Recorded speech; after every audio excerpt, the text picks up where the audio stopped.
මීග්‍රේන් නැත්තං ඉරුවා රැදය හෝ අධිකව දැනෙන්නා වූ හිස්සරදය හිසේ ඇතිවන වඩාත් සංකීර්ණ තත්ත්වයක්. මෙම රෝගයේ සහිත පුද්ගලයන් චූටිඩේටත් ඉතා සංවේදී කට්ටිය. එකැන ශබ්දයට ආලෝකයට වගේ අධිසංවේදී තත්ත්වයන් නිසා වේදනාවන් සඳහා වන රසායනික ද්‍රව්‍ය ක්‍රියාත්මක වීමෙන් දරාගත නොහැකි මෙම තත්ත්වය ආරම්භ වෙනවා.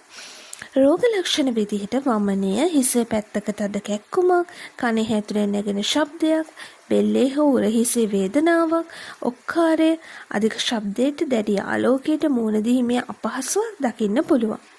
මෙම රෝගී තත්ත්වය වඩා බහුලම වෙන්නේ වැඩිහිටි කාන්තා පාර්ශවය අතර.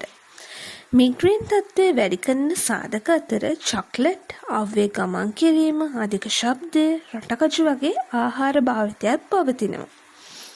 ඉතින් මේ රෝගය පාලනය කරගන්න ඔබට කළ හැකි සරලම දේ තමා පැය 8ක නිින්දක් ලබා ගැනීම, වේලාවට ආහාර ගැනීම, ප්‍රමාණවත් ජලය පානය හා මිග්‍රේන් වැඩි කරන සාධක වලින් ඈත් වීමයි. මේ සඳහා පැරසිටමෝල් භාවිතා කළත් ප්‍රබල වේදනානාශක හිතුමතේ ලබා නොගත යුතුයි. වේදනානාශක මගිනුත් ඇතිවන හිස්රදයක් ඇතිවන නිසා මේ වළකා ගැනීමට ඖෂධ ඇති බැවින් ඔබට ඒ සඳහා වෛද්‍ය උපදෙස් ලබාගත හැකියි. ඉතින් නැවත දිනයක හමු වෙනතුරු ඔබට සුවබර දවසක්.